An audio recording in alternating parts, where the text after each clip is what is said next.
Hello, everyone, and welcome to the 2020 Austin Ivy Fest Plus virtual speaker series hosted here in Zoom and streaming live on YouTube from Austin, Texas.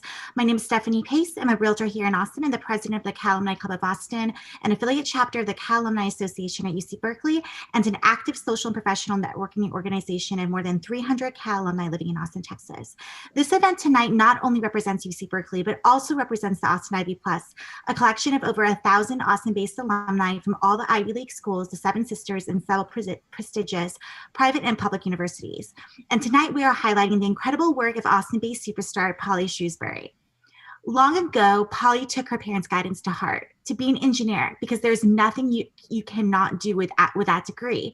And the skills gained from that discipline has served her well, taking her from academia to management consulting to entrepreneur and inventor to corporate executive and more recently to investor. This multitude of roles over a 20-year career have afforded Polly the opportunity to harness the power of data intelligence and realize tangible benefits for her Fortune 2000 and private equity clients. Polly will share some of her experiences, offering her thoughts on the potential for good or also areas to watch. Polly holds a PhD in bioengineering from the University of California, Berkeley, and a bachelor's from Washington University and a bachelor's in chemistry from Centre College. She has founded 3 companies, Shrewsbury Consulting LLC, Pollyseon LLC, and Known Intent Media LLC.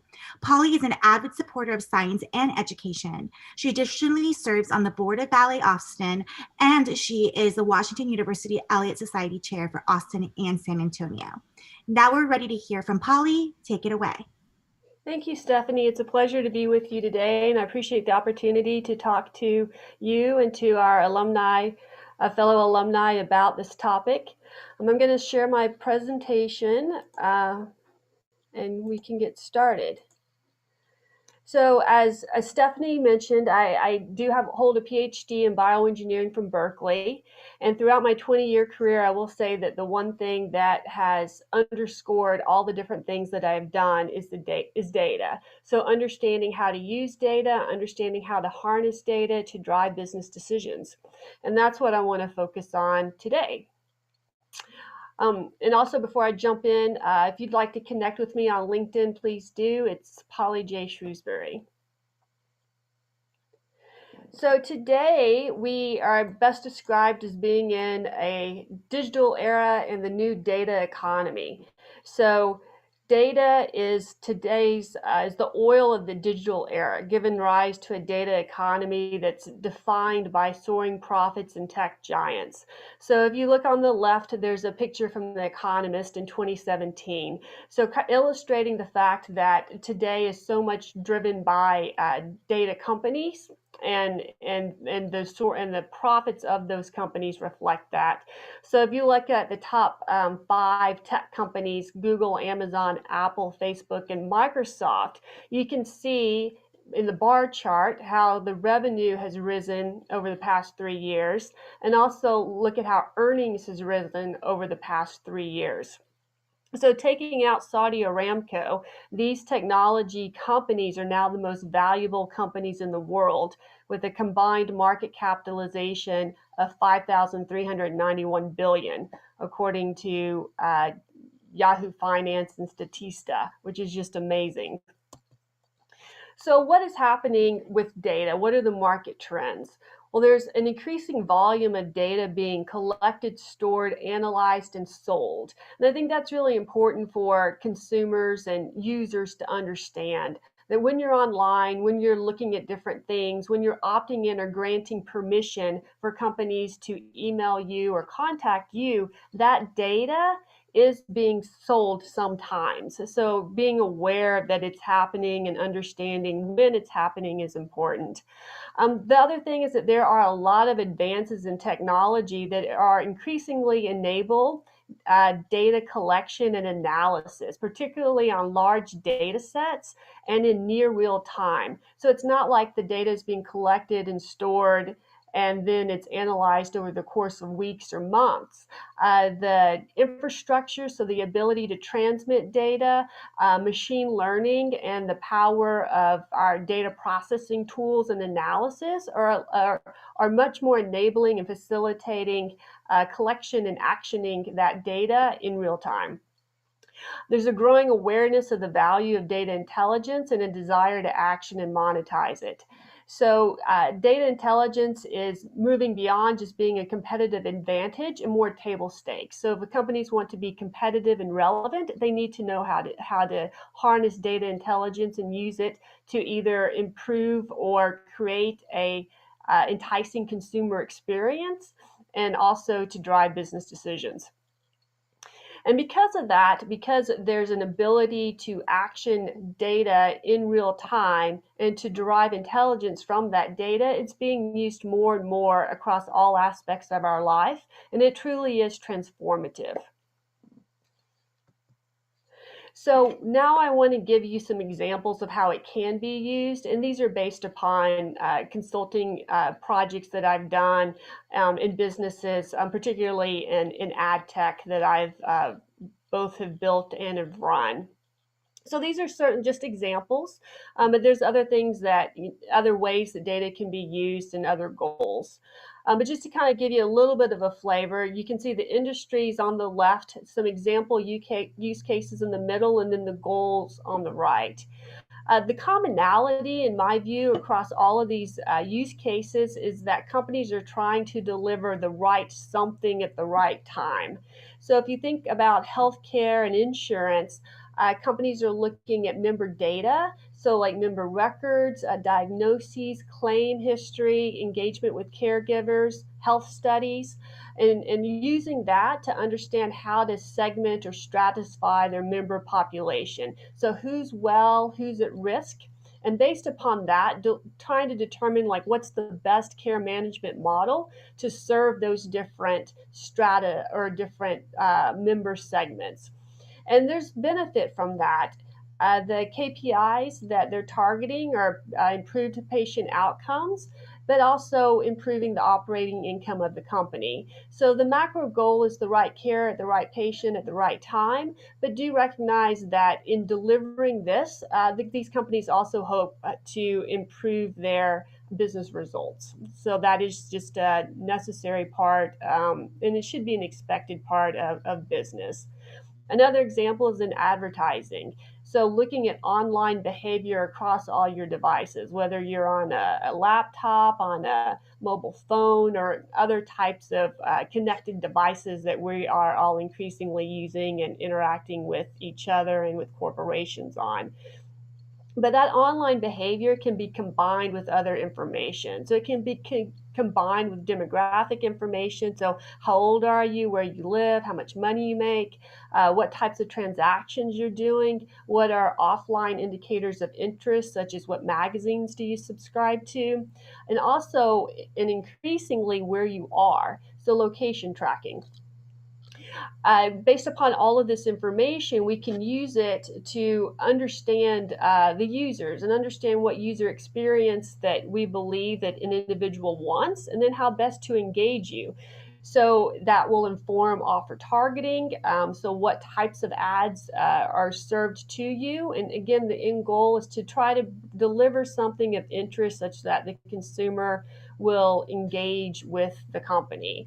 And so we're looking at things like engagement. So what are users clicking on? What are they converting on? And hoping to drive revenue and drive return on marketing investment. And so there's always a balance there. I think you'll probably start to see it, a balance between how much information you want to willingly give up about yourself in order to receive more relevant content. But when you do that, you do sacrifice your privacy. So you just need to be aware of that. Similarly, entertainment and media, it's the same, similar use case. So looking at online behavior, looking at viewing patterns. So, take Netflix as an example. Do you like to watch romantic comedies? Do you like to watch dramas? Do you like reality TV? And based upon that, being able to serve up content recommendations, and companies will also use that to determine what ads to display to you. And again, the goals are user engagement, but it's also revenue, because if companies can engage the user, give you something that you want, the idea is that you're going to keep coming back. I did a digital transformation for a power authority, a power utility. And some of the things we were looking at were like power usage patterns, power generation capacity by power source. So like hydro versus turbo generated weather patterns, how that would affect the power that could be generated. For example, is it going to rain?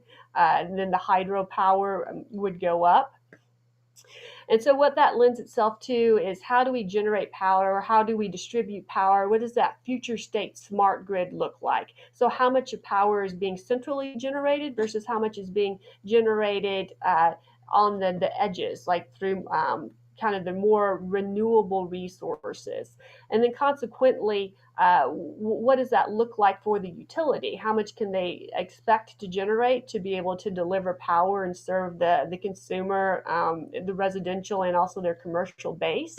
What percent renewable do they want to target? What's the grid reliability, the operational efficiency? So all those things can be considered. And again, the end goal is looking at delivering the right power to the right customer at the right time, but also underscoring that is reliability and uptime. Logistics, just an example here, but looking at traffic patterns, traffic flow, and weather conditions, and you can use that input information to determine what's the best route for, like, say, a fleet.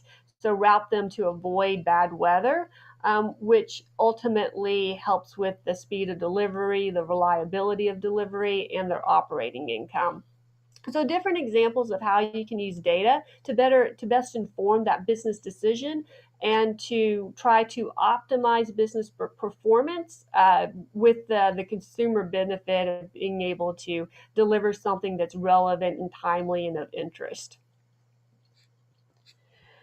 So there's the what's possible of all of this, and then it's what's ethical. So there are lots of great benefits from all of these different advances in technology and ways to harness the power of data and the value of data. But I do think we have to be careful and have to be aware of what are the risks of using this data, and particularly the risks if this data becomes broadly available. So like privacy and security are not protected.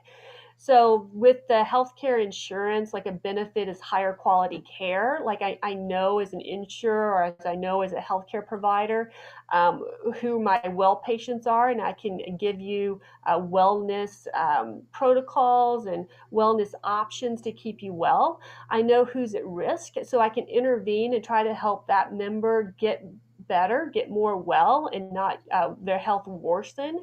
And then overall, it lends itself to a very healthy population. A downside is if you're trying to use that information to drive profit, if profit is the number one goal, then what you just need to be careful, because some things that the company may view as more costly, they may pass on that cost to the consumer, or the member of that population. Which we don't want to think that would ever happen, but it could happen. And what we could also see is variable pricing based upon that member health. So the idea of that pre-existing condition or leading indicators of health being used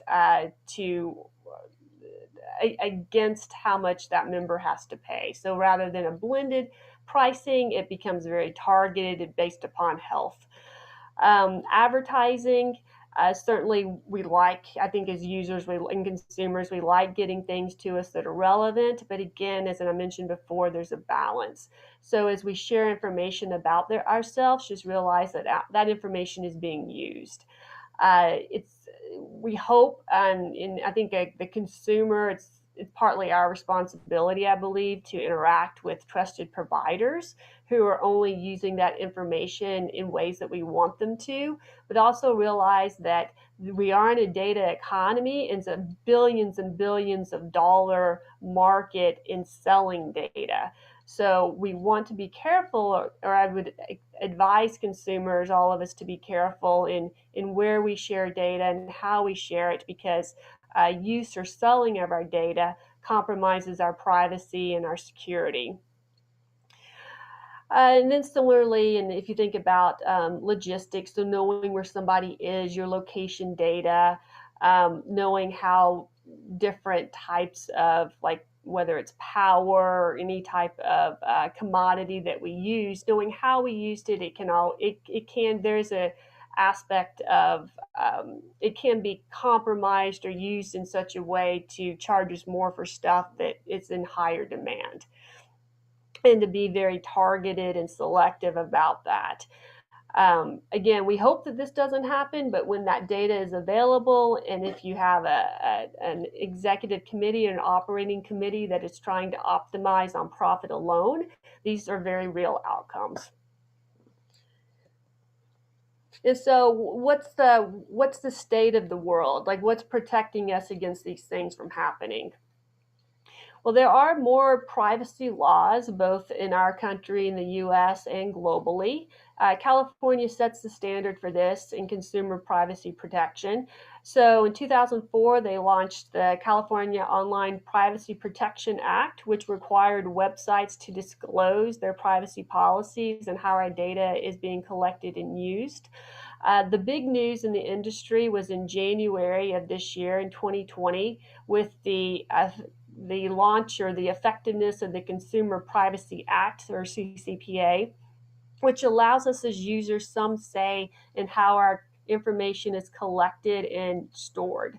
So when you log onto a website, you'll see a prompt that says we are using cookies, and it allows you to opt in for the type of cookies that are placed. So you can opt in for the basics. You can choose to do that and opt out of some of the more advanced cookies that are monitoring how you interact with that website and what you're doing on it. And I think that's good, right? So it makes the consumers be aware that you do have the power to opt out if you're not comfortable with that degree of information about you being collected and used. I do think that right now that these regulations, while well-intentioned, may be a little bit difficult to enforce. And the reason is because there's a lack of transparency in data capture and flow. So when the data is initially collected, where does it go? So there's a lot of middlemen, if you will, right now, or middle companies operating in this space. So knowing that as a company may have bought demographic information from one company, they're going to bring it in, they'll combine it with online behavior, they'll ship it off downstream to maybe an advertiser, and that continues on. So for as a consumer, understanding where your information was initially shared is challenging. Also from a software standpoint, so how data is architected and whether it's in its own user swim lane. So if I could opt in and say, yes, I know at one point in time you collected my information, said companies, now please remove me. That's really hard for some of them to do. And it's really hard also to audit compliance across all the players right now. So what does that mean? It means then that the onus is largely on the consumer to be conscious of your behavior and deliberate in your actions. So just recognize that we all have a digital footprint. So what are some considerations? There's things that you can do, you as the individual, and then there's things that your network does. So both your friends and your family, and also companies that you choose to interact with. So as an individual, what can you do? So be conscious of your behavior and deliberate in safeguarding your information. So enable multi-factor authentication on your accounts and ensure that your passwords are robust. So avoid naming passwords after pets and things that you may publish on social media that a would-be hacker can see and basically use against you to hack your accounts. Multi-factor authentication, it may not be convenient, but it takes a split second to log in and then maybe get a text message or an email, and ultimately it's going to protect your accounts, which is a good thing. Back up your data. Be responsible and selective with whom and where you share information. And again, remember that companies are making billions of dollars. The top 5 companies in the world are using our data to further their business goals. And yes, there is an aspect of engaging the consumer, but recognize that they are for-profit companies, and if they can, they will use the data to their benefits. Exercise your rights to opt out of data collection and use. You can absolutely decline the cookies, and the website will still use, and it will still be useful, and you're still going to get what you want from it. Do not overshare your information on social media and other content sharing sites. Just because you can post a picture and you can say that where you are, just be aware again that all of that data is being mined. And if it's out there, somebody may be able to use it against you. So try not to overshare.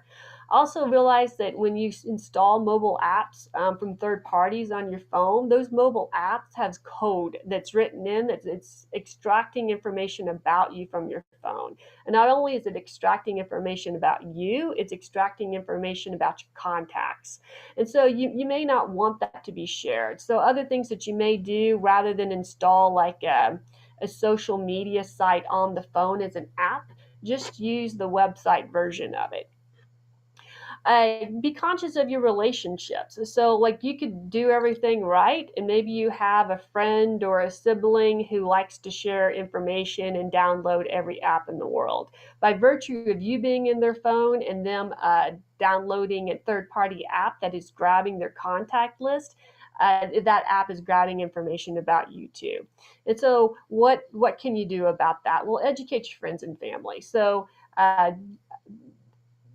I think, but first of all, it begins with education and awareness that these things are happening. And once you understand that, I think we're all better positioned to understand what is okay and what's not okay with us.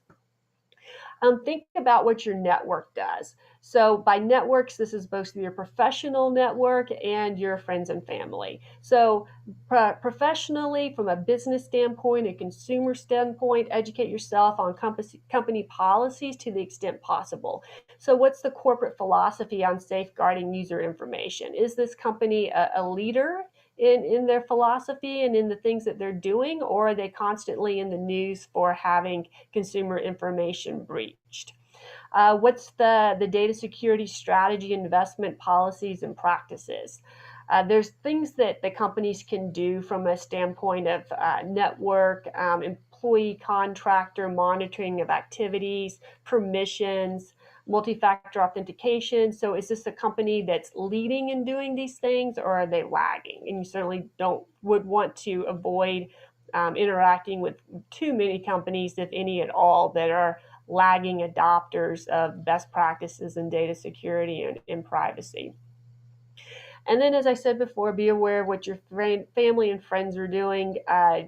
There seems to be a tendency to overshare on social media, and that's not always a good thing. So you may want to rethink that, and then based upon what you're comfortable sharing about yourself, modify behavior. Also be aware of community policies.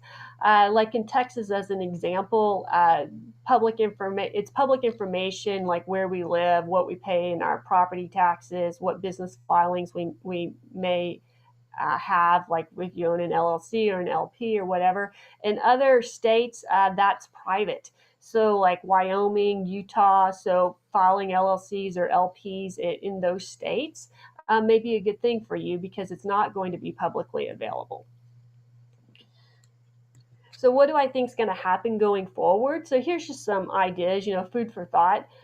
Consumer behavior, I think it begins with awareness and education, but as there's more and more of a spotlight on how data is being used and how big money it is, I think consumers will start understanding that you do have a choice.